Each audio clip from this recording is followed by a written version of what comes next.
I want to tell you a story.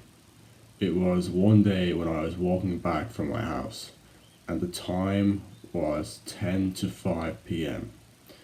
I left my house to walk to the gym at 3 p.m. and I'd taken this like path multiple times before of walking the gym. It took me 20 minutes, did my workout, got changed, walked back, and it only just clicked here at this time that the gym was taking up almost 2 hours of my time. And while I enjoyed the gym, I didn't want to make it the main part of my life. So I needed something that would basically allow me to get my workout in as efficiently as possible. And during that time, my parents were putting a real big pressure on me to study. They didn't exactly approve of me going to the gym either. So it was that evening, and from then on, that I basically went on like an experimental phase, trying out different workouts just to see which one would be the quickest and the most efficient. And I eventually stumbled upon one that I think you're first off you're really gonna enjoy, and has the benefits of the best short workout you can find, but actually more extra benefits as well. This workout takes anywhere from 35 to 45 minutes. It's a hypertrophy workout, which basically is killing two birds with one stone. You're saving time without having to, do bodyweight endurance workouts, and you're also getting the hypertrophy in. So if you are someone who has began to realize they can't go to the gym just because of time, and let's say you get home quite late, you gotta have dinner, you gotta study, and the gym takes you about 2 hours, it's just not gonna work. So you basically have to think of something that isn't the gym, but you still want to get that kind of hypertrophy workout in. And the workout you're doing at the moment, you kind of know that's not going to work long term, right? You probably either one, you're doing body weight workout, no calisthenic bar or anything, they're just body weight, right? Or you're using dumbbells, and there are two problems with that. The problem, if you were doing the endurance workout with just your body weight, the problem with that is eventually you're going to have to keep making the workout longer, because think about it, you're training for muscular endurance. So let's say you just do 20 push-ups, 20 squats, whatever, and you never change it, then nothing's going to happen, because it's just going to get easier for you. So number one, you're just going to have to increase it, so it's just going to get longer anyway. So that's just the inevitable. Number two, if you are bulking at the moment, which I assume you are, it's basically when you're bulking, the reason why you don't become a fat motherfucker is that most people who are bulking are also hypertrophy training on top of that. So when you're hypertrophy training, your muscles will grow bigger, and that food and the protein fuels your muscles to grow bigger. But if your muscles aren't even growing that big in the first place, you're still gaining weight. That's the thing. But it's just not really going to be muscle. It's going to be more fat than muscle. You get what I'm talking about? Your muscles aren't really growing that quickly, but you're still gaining weight. So what part of your body do you think, gets bigger? The fat. And as much as this is hard to say, your dumbbells are eventually going to get too light for you. I know it's a long way away, but you really want something that will work for you in the long term. And the dumbbell workout is great because it is actually hypertrophy, but it won't work in the long run. And there's a workout that is far more challenging and will basically get you much more benefits. Basically, you're in a situation where you don't know what to do, because you know what you want: a hypertrophy workout that doesn't take too long, that's at your home preferably. But at the same time, you don't want to get something that's too expensive, right? So you're kind of stuck. You don't really want to ask your parents, because you'll think, oh yeah, study, just don't exercise, yeah. So you are you're thinking of getting a home gym in your garage, but you realize, oh wait, that's too expensive, and oh yeah, I'll have to wait till Christmas. Even then, what if I don't get it? That's kind of situation you're in right now, right? Alright, but bullshit aside, what you need to get is gymnastic rings. Now, gymnastics rings are kind of a very uncommon form of fitness. You don't really see any fitness influencers using gymnastics rings. Yeah, maybe if you go in the calisthenics space, you might see a few. Now, what calisthenics rings are basically you hang them off like a bar.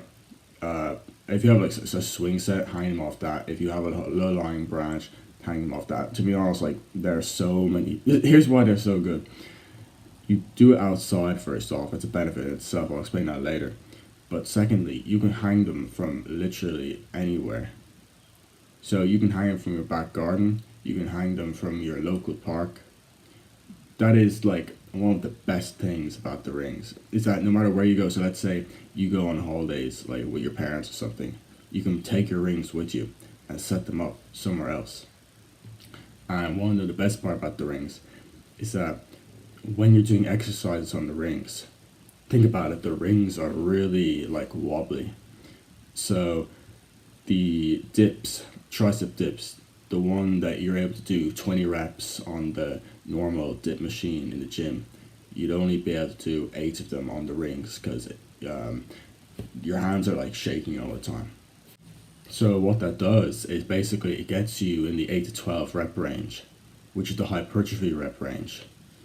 And you can also decrease and increase the exercise variation by how high or low you put up the rings. And also, now, I know you're very skinny. I wouldn't really be recommending this to you if you weren't really skinny. Well, like I still would be, but you will find it to be you'll definitely be able to like hold yourself up for like 15 seconds.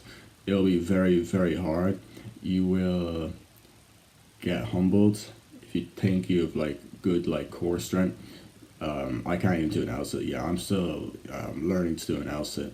So when you're choosing your exercises, I'm not gonna like list the exercise. You can go, look them up yourself. But basically, you will find when you get on the rings that the exercises that you initially saw, you probably like searched up like best ring exercises for chest or something, and you came back with like ring flies, arms extended all the way. You do the exercise and you find you can't do it, and you get discouraged like, oh well, fuck this shit anyway. What you want to do is avoid that. Start with the easier variations of the exercises. So again, you have to look this up, but I'll tell you like a few. So for ring rows, right? You can look that up. Ring rows is the lower you put the rings, the harder it becomes. Ring dips actually is the better one. If you can't do a ring dip, like let's say you can do ring dips, but you can only do like 4. Let's say you can do 8. But then, like, as the sets go on, because you get a 1 minute rest timer in between, as the sets go on, you can do less and less, right? So you're not really getting the hypertrophy range, right? You basically use your feet as like a lever. So I'll try and get a video up here. If you're just seeing this video, like an hour, a few hours after it comes out, I unfortunately won't be able to provide this footage because I do not have it yet currently, but I will have it in due time. Well, let's say you've bought the ropes, the rings, and you've hung them up somewhere. You will have this kind of like experimental phase of about a week, and this might annoy you because you might be kind of impatient. You've been waiting a while, you want to get into your hypertrophy workout. You'll definitely have a phase of like, first off, realizing the exercise too hard, but you can't really do anything because, you're in the middle of your workout. Let's say, like cell service or anything, so you can't look up different exercises. And then you just like end up experimenting with the rings and all that. And let's say you realize you get a lot more tired than you thought, and you improvise along the way. That's like I just have been using the rings for like a month now, and I'm telling you about this because of just the time it saves. But there is like a week of basically when you're just experimenting, it's like trial and error, because like think about it, when you're in the gym, like everyone goes to the gym, like everyone is into fitness. Most like guys want to build pack on muscle, go to the gym. If you're stuck on something, just ask someone how a machine works, right? If you find an exercise too hard, just lower the weight. It's not like that on the rings. You can't lower the weight on the rings because it's body weight. So you have to make the exercise easier by making the rings higher or lower. But there are actually a few hidden benefits to using gymnastic rings, specifically using gymnastic rings outside. If you're using gymnastic rings inside, it's a complete waste of time. Number one, you're gonna get more sunlight. Now, when you were in the gym, it was probably dark, and even if it wasn't, you were still like indoors, not getting any sunlight. Sunlight is good for testosterone. So think about what all the other guys are in the gym. You know, they're grinding hard, cranking out their sets with their polyester clothing on. You're going to be outside in the sunlight, and also being outside greatly increases your mental health because it's kind of hard to describe. You have like this feeling that like you're with nature, especially when it's like really like windy and all that. Maybe it's like drizzling a little bit. You have your hood up, you're doing some, assisted dips. You just feel like a warrior basically. It's kind of cringy, but you feel like a warrior. It also feels really good when you get back inside and it's been really inside, and you've just been outside in the rings and it's really cool and your hands are sore, they're calloused from holding the rings. So an actual step I want you to take right now is to look up gymnastic rings and buy a pair. Now I think they're about like 40 quid or something. So get that. If you don't, you can ask your parents. They're gonna say yes because they're gonna see you've chosen a shorter alternative to the gym. The workout time is around 40 minutes. Anyways, thanks for watching.